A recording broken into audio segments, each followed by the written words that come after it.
Hello అండి, నమస్తే. Welcome to my channel Ramadevi vibes. Ramadevi vibes అంటే నేను ఒక్కదాన్నే కాదండి, మీ అందరు కూడా ఎలా ఉన్నారు? బాగున్నారా? బాగుండాలని కోరుకుంటూ, మా చింటూ బంటు నా దగ్గరకు వచ్చిన చిన్నప్పుడు నా దగ్గరకు వచ్చిన చింటూ బంటు అండి. వాళ్ళమ్మ నా దగ్గర పెట్టిన రోజు నుంచి అమ్మ లేని పిల్లలు వీళ్ళిద్దరూ. అది కొత్త వాళ్ళకి చెప్తున్నాను, పాత వాళ్ళకి తెలుసు, వీడియోస్ చూస్తూ ఉండే వాళ్ళకి, రెగ్యులర్ నన్ను ఫాలో అయ్యే వాళ్ళకి తెలుస్తుంది. ఈ మధ్య చింటూ బంటు వీడియోస్ కూడా ఏమీ పోస్ట్ చేయట్లేదు, ఎందుకంటే వాళ్ళు హ్యాపీగా ఉన్నారు చక్కగా. ఇది వాళ్ళు నా దగ్గరకు వచ్చినప్పుడు చిన్న పాప దగ్గర నుంచి, అమ్మ దగ్గర నుంచి దూరం అయిన పిల్లలండి వీళ్ళు. పాలు కూడా తాగటం రాదు. అయితే ఇలా నేను స్పూన్ ఫీడింగ్ ఇచ్చుకుంటూ వీళ్ళని ఎన్ని ప్రాబ్లమ్స్ వచ్చినా కానీ, అంటే నాది రెంట్ హౌస్ కాబట్టి ఎన్ని సమస్యలు వచ్చిన మధ్యలో సమస్యలు అనేవి వచ్చినా కానీ వీళ్ళని ఎక్కడా వదలకుండా ఇంత బుజ్జి పాపల దగ్గర నుంచి నాకు పుట్టిన పిల్లల్లాగా వీళ్ళని పెంచుకున్నాను. వాళ్ళని చాలా చిన్నప్పటి నుంచి అంత ప్రేమగా చూసుకున్నాను. ఏ క్షణం వదిలిపెట్టకుండా ప్రతి క్షణం చూసుకుంటూ చక్కగా నా బిడ్డల్లాగే చూసుకున్నాను వాళ్ళని. కానీ ఇప్పుడు ఇవి రాకముందు నాకు పెట్స్ని కానీ ఇలా వేటినైనా పెంచే అలవాటు కానీ అలా ఏమి లేదండి. వీళ్ళు వచ్చారు, రాకముందు వాళ్ళ మదరు, ఈ చింటూ బంటు వాళ్ళ మదర్ ఎప్పుడో వస్తుంది నా దగ్గరికి, పాలు పోస్తాను, పెరిగేస్తాను, జస్ట్ కాసేపు మా ఇంట్లో అలా ఉండి వెళ్ళిపోతూ ఉంటుంది అంతే. పెద్దగా అది నాకు కనెక్ట్ అయింది. నైట్ 10:30, 11 నేను పని చేసుకునేదాకా అది నాకు తోడుగా ఉంటుంది. ఇంకా అలా మాత్రమే దూరంగా చూసి, నాకు ఆవులంటే చాలా ఇష్టము, దూరంగా చూసి అలా ఇష్టపడుతూ ఉంటాను అంతే. ఇంకా అంతే. కానీ పెద్దగా నేను అందరినీ అంటే యానిమల్స్ని కానీ ఇంకేమన్నా వేరే వాటిని కానీ పెంచడం అలా నాకు అలవాట్లేదు. వీళ్ళైతే నా దగ్గరకు వచ్చిన తర్వాత వాళ్ళమ్మ నాకు దేవుడి గదిలో వీళ్ళిద్దరిని పెట్టేసిందండి. పెట్టేసిన రాత్రికే వాళ్ళమ్మ చనిపోయింది, కొన్ని కుక్కలన్నీ కలిసి. అప్పుడు వీడియో కూడా పెట్టున్నాను మీకు, ఎవరైనా కొత్త వాళ్ళు చూడకపోతే చూడండి. వాళ్ళమ్మ అదే నైటు చనిపోయింది. అప్పటి నుంచి వీళ్ళిద్దరిని నా సొంత బిడ్డల్లాగా చూసుకున్నాను. దాదాపు ఎన్ని సమస్యలు వచ్చినా కానీ 1.5 year అవుతుందండి వీళ్ళిద్దరు నా దగ్గరకు వచ్చి. ఇప్పటి వరకు పెంచుకుంటూనే ఉన్నాను. నాకు మామూలుగా చెప్పాలంటే అస్సలు చాలా వాటి బాత్రూమ్ అయినా ఇంకా వేరే క్లీన్నెస్ లేకపోయినా నాకు చాలా చీదర. సొంతంగా వేరే ఎక్కడైనా క్లీన్ లేకపోయినా కానీ నాకు చాలా చీదర. నా విషయంలో కూడా అంతే, నా ఒంటి విషయంలో కానీ ఇల్లు వాకిలి విషయంలో కానీ నీట్నెస్ లేకపోతే నాకు అస్సలు పడదు. అలాంటిది వీళ్ళకి వాష్రూమ్స్ దగ్గర నుంచి అన్ని, బాత్రూమ్ కానీ అన్నీ నేనే అమ్మనై, ఇక బిడ్డల్ని ఎలాగైతే తల్లి చూసుకుంటుందో ఆ విధంగా వీళ్ళకి వాష్రూమ్ దగ్గర నుంచి అన్నీ నేనే చూసుకొని 1.5 year వీళ్ళని పెద్దగా పెంచి పెద్ద చేశాను. అయితే ఇప్పుడు విషయం ఏంటంటే, ఇంత చిన్న వీడు చింటుగాడండి. చింటూ వైట్ది, బంటు బ్లాక్ది. ఇద్దరు ఒకే టైంకి వచ్చారు. అప్పటి నుంచి ఇద్దరు నా దగ్గరే పెరుగుతూ ఉన్నారు. అసలు గుర్తుకొస్తుంటేనే చాలా బాధ అనిపిస్తుంది. అది తలుచుకుంటుంటేనే నాకు ఏడుపు ఆగట్లేదు, అంత బాధగా ఉంటుంది. ఇంత పెంచుకొని ఇదిగోండి, వీళ్ళకి ఏ సమస్య రాకూడదు, హ్యాపీగా ఉండాలని చెప్పేసి కూడా నేను ఇల్లు లాగా, అంటే వాళ్ళు హ్యాపీగా ఉండాలని చెప్పేసి, ఎవరికి ఏ సమస్య రాకూడదని చెప్పేసి ఒక ఇల్లులాగా కూడా కట్టిపించాను. దానిలో చాలా రోజులు బట్టి హ్యాపీగా ఉంటున్నారు. ఇంకా వాళ్ళు హ్యాపీగా ఉంటున్నారు, చక్కగా ఫుడ్ తింటున్నారు, టైంకి పడుకుంటున్నారు, వాష్రూమ్స్ అన్నీ చేసుకుంటున్నారు, ఇంకా హ్యాపీగా ఉన్నారని ప్రశాంతంగా ఉన్నాను నేను కూడా. ఇంకా వీడియోస్ కూడా ఇంకెందుకు డిస్టర్బ్ చేయడం, వాళ్ళు బయటికి ఎప్పుడో తీసుకొచ్చుకుంటాను, చక్కగా ఆడుకుంటాను కాసేపు అంతే.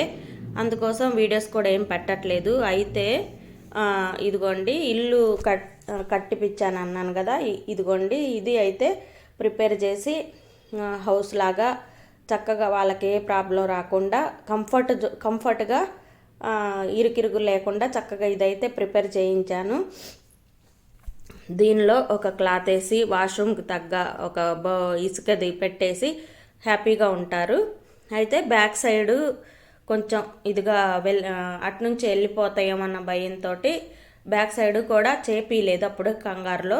అందుకని ఆ బ్యాక్ సైడ్ కూడా చేపించేటప్పుడు వీళ్ళని ఇంట్లోకి తీసుకొచ్చుకున్నాను. బెడ్రూమ్లో వీళ్ళ ఆటలు వీళ్ళ పాటలు ఇలా జరుగుతూ ఉన్నాయి చూడండి. బెడ్ మీద ఆడటం అంటే చాలా ఇష్టం మా చింటుగాడికి కానీ బంటుకు కానీ చాలా ఇష్టం. చూడండి అలా ఆడుకుంటున్నారు. అస్సలు వాళ్ళ ఆనందానికి హద్దులు లేవు, ఆ విధంగా ఆడుకున్నారు.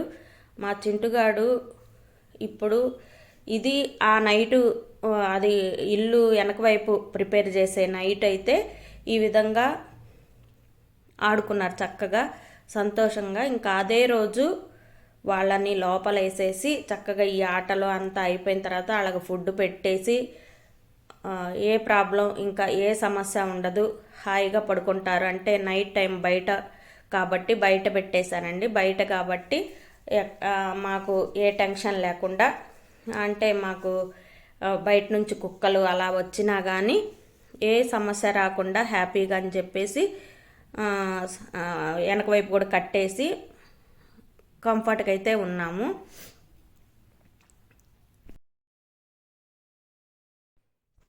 గంట సేపుడు దాకా చక్కగా ఇలా అయితే ఆడుకుంటూ ఉన్నారు నా దగ్గర. ఇదే లాస్ట్ రోజు అండి నా దగ్గర ఆడుకోవటం. చింటుగాడు చాలా సంతోషంగా నా దగ్గర చాలా హ్యాపీగా ఇద్దరు ఈ రకంగా ఖుషీగా ఆడుకున్నారు. ఇంకా ఆ రోజు సాయంత్రం ఫుడ్ పెట్టి ఇంకా మామూలుగా వాళ్ళ రూమ్లో అయితే వేసేసి పడుకొని ఆ రోజైతే అలా అయిపోయింది, గడిచిపోయింది. నాకు అసలు వీడియో చేయాలని కూడా అనిపించట్లేదు, బాగా బాధగా ఉంది. ఒకటి తర్వాత ఒకటి ఇలా బాధగానే ఉంటుంది. ఏదో ఒక బాధ అనేది వస్తూ ఉంది. అందులో వీళ్ళని గురించి అంటే బాగా తట్టుకోలేకపోతున్నాను. చిన్నప్పటి నుంచి వీళ్ళని పెంచి ఉన్నాను కాబట్టి. మరుసటి రోజు ఇంకా బస్ స్టాండ్ దగ్గర దాకా ఈవినింగ్ టైంలో 7:30కి పని ఉండి వెళ్ళాము. నేను వెళ్ళిన తర్వాత ఏం జరిగిందో ఏంటో తెలీదు. వేసిన గేటు వేసినట్టే ఉంది. మా చింటుగాడైతే కనపడట్లేదండి, వైట్ది. బంటుగాడు ఉన్నాడు, ఏమైందో తెలీదు. బంటు ఒక్కతే ఉంది. నాకు అర్థం కాలేదు. ఫుడ్ పెడదామని చూసేసరికి తప్పిపోయిందో ఎటు వెళ్ళిపోయిందో తెలియదు. అంటే వేసిన గేట్ వేసినట్టే ఉంది, తెలీదు. ఇలా అయితే ఒక్కటి మిగిలిపోయింది. చింటుగాడు చాలా యాక్టివ్, వెళ్ళిపోయింది. ఎట్లా వెళ్ళిపోయిందో తెలీదు. అయితే బంటు బాధని చూడలేక బంటుని చింటుగాడిని తీసుకొని రమ్మా అని చెప్పేసి పంపిస్తే వాడు వాసన చూడండి అలా చూసుకుంటూ మెల్లగా, అసలు ఫుడ్కి ఇష్టంగా తింటూ ఉంటాడు. అట్లాంటిది ఎక్కడి నుంచి ఎలా వెళ్ళిందని తనకు కూడా అర్థం కాక ఆ బాధ తట్టుకోలేక అంతా వెతుకుతూ ఇలా అయితే బయలుదేరిందండి. అది నాకు నన్ను అడుగుతుంది, చింటూ ఏది అంటే, ఇద్దరు అంత కలిసిమెలిసి ఆడుకుంటారు, ఇద్దరు ఉంటారు కాబట్టి ఏం చేయాలో అర్థం కావట్లేదు బంటుగాడికి. అలా వెళ్ళిపోయింది చూడండి, అలా వెతుకుతుందో, గోడలు ఎక్కి పిలుస్తుంది, లోపల ఉన్నా కానీ పిలుస్తుంది. చింటూ కావాలి కావాలి, ఇద్దరు అక్క చెల్లెళ్ళండి, కావాలి చిన్నప్పటి నుంచి ఒకే దగ్గర ఉన్నారు కాబట్టి అసలు బాగా అడుగుతుంటే మేము వెతికాము, చాలా చోట్ల వెతికాము, దొరుకుతుందేమో అనుకున్నాము. ఆ నైట్ అంతా వస్తుందేమో అని చెప్పి ఇప్పటికి 2-3 రోజులు అయిపోయిందండి. చింటూ అయితే రాలేదు, బంటు ఒక్కతే ఉంది. మొత్తం వెతుకుతుంది. పక్క ఇంట్లో అండి ఇది, పక్క ఇంట్లోకి వెళ్ళి అంతా చూసి వస్తుంది. ఇంకా తన బాధను కూడా మేము తట్టుకోలేక పంపించాను. వెతికి తీసుకొస్తుందేమో తనతో పాటు, అంటే ఎక్కడన్నా ఇల్లు మారిపోయిందో తెలీదో ఏంటో అని చెప్పేసి. కానీ చింటూ అస్సలు వదిలి వెళ్ళిపోదండి, నన్ను వదిలి అస్సలే ఉండలేదు. నాకెంత ప్రేమో వాళ్ళకు కూడా నేనంటే అంతే ప్రేమ, ఎక్కడికి వెళ్ళదు. కానీ ఎలా వెళ్ళిందో తెలీదు, నైట్ అయ్యేసరికి మరి పట్టక వెళ్ళిపోయిందో తెలీదు. మా బంటు అయితే ఫుల్ ఎతుకుతుంది. ఇది రెండో రోజు అండి. రెండో రోజు కూడా ఇట్లాగే పంపించాను. అంటే తను కూడా అసలు కంటిన్యూ కేకలు పెడుతుందండి, నాకు చింటూ కావాలి కావాలని. ఇది నెక్స్ట్ రోజు కూడా 2 రోజులు 3 రోజులు అయిపోయింది బంటు వెళ్ళిపోయి. చింటూ వెళ్ళిపోయి 2 రోజులు అయిపోయింది. ఇంకా బంటు ఈ రకంగా నన్ను అడుగుతుంది. ఫుడ్ కూడా సరిగ్గా తినట్లేదు, ఇద్దరున్నప్పుడు తినేంత తినట్లేదు. చాలా హ్యాపీగా ఉండేవాళ్ళు ఇద్దరు, పోటాపోటీగా ఫుడ్ కూడా తినేవాళ్ళు, సంతోషంగా ఆడుకునేవాళ్ళు. అలాంటిది చూడండి, పక్కింట్లు వెనక వైపు ఇల్లు కానీ పక్కిల్లు కానీ అన్నీ వెతుకులాడుతుంది.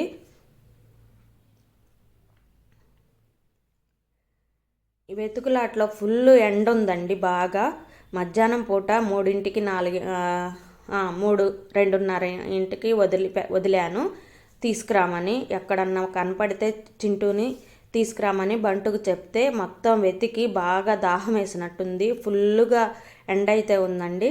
అయితే బకెట్లో నీళ్లు తాగి వెళ్ళిపోయింది. వెతికింది, కొంత టైం అయితే వెతికిన తర్వాత మళ్ళీ వచ్చి వాటర్ అయితే తాగి మళ్ళీ వెతకడానికి వెళ్ళిందండి. కనిపించలేదని కూడా చెప్తుంది. నాకు ఆశ్చర్యం అనిపిస్తుంది. మా బంటు వచ్చినట్టే మా చింటూ కూడా రావాలని కోరుకుంటున్నాను. ఈరోజు కాకపోయినా రేపైనా ఖచ్చితంగా వచ్చి మా బంటుతో కలిసి చక్కగా నాతో కూడా హ్యాపీగా ఉండాలని కోరుకుంటున్నాను. చాలా బాధగా ఉందండి. చింటూ నాకు బాగా క్లోజ్గా ఉంటుంది. అలాంటిది ఎలా వెళ్ళిపోయిందో, వేసిన గేట్ వేసినట్టే ఉంది, ఎలా వెళ్ళిందో కూడా అర్థం కావట్లేదు. అసలు ఆ సాయంత్రం ఆ ఒక్క 1 అవర్ ఏం జరిగిందో కూడా మాకు అర్థం కావట్లేదు. మేము లేము, వేసిన గేట్ వేసినట్టే ఉంది, కానీ ఒక్కతే ఉంది, బంటు ఒక్కతే ఉంది. చింటూ ఎట్లా మాయమైందో కూడా తెలియట్లేదు.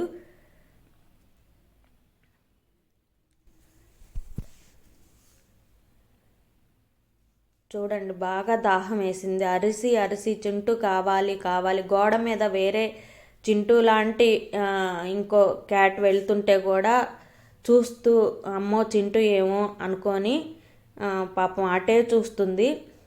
మా ఇంటి సరౌండింగ్స్ మొత్తం వెతుకులాడుతుందండి. తన చెల్లి కానీ అక్క కానీ తెలీదు, రిలేషన్ వాళ్ళిద్దరూ అక్క చెల్లెళ్ళు, ఎవరు పెద్ద ఎవరు చిన్న అనేది నాకు తెలీదు. తన కోసం అయితే చాలా పెద్దగా అరుస్తూ, మీకు తన వాయిస్ పెట్టలేదు నేను చెప్తున్నాను కాబట్టి, కానీ అసలు ఎంత గట్టిగా మ్యావ్ మ్యావ్ అని అరుచుకుంటూ ఎలా తిరుగుతుందో చెప్పలేను. ఆశ్చర్యం అనిపించింది. ప్రతిదీ స్మెల్ చూసుకుంటూ, గోడలు కానీ ఏదైనా తనకి కొంత స్మెల్ పవర్ అనేది ఉంటుందేమో తెలీదు. ఆ స్మెల్ చూసుకుంటూ మొత్తం మా ఇంటి సరౌండింగ్స్ అంతా వెతుకులాడుతుంది. ఇంకా నేను బంటు కూడా ఇట్లాగా వెతుకులాటలో వెళ్ళిపోయి వస్తుందో రాదో అనుకున్నాను. ఇదిగోండి, ఇట్లాగా మొత్తం అటువైపు ఇంటికి కూడా ఇలా, మాకు అటువైపు ఇంటికి ఇలాగ గ్రిల్లు లాగా ఉంటుంది. అది దాటుకొని ఎప్పుడూ రెగ్యులర్గా ఇలా ఆడుకుంటూ వెళ్ళి వస్తూ ఉంటారు, అది కామన్గా ఉంటుంది. అట్లాగే మళ్ళీ ఒక్కతే వెళ్తుంది బంటు చూడడానికి, చింటూని తీసుకొస్తుంది అనుకున్నాను. కానీ ఇలా వెళ్ళిపోయింది. అంతా చూసింది, వెతుకులాడింది, కానీ ఒక్కతే వచ్చింది. చింటూ ఎక్కడికి వెళ్ళిందో తెలీదు.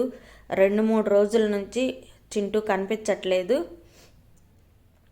చాలా బాధేస్తుంది.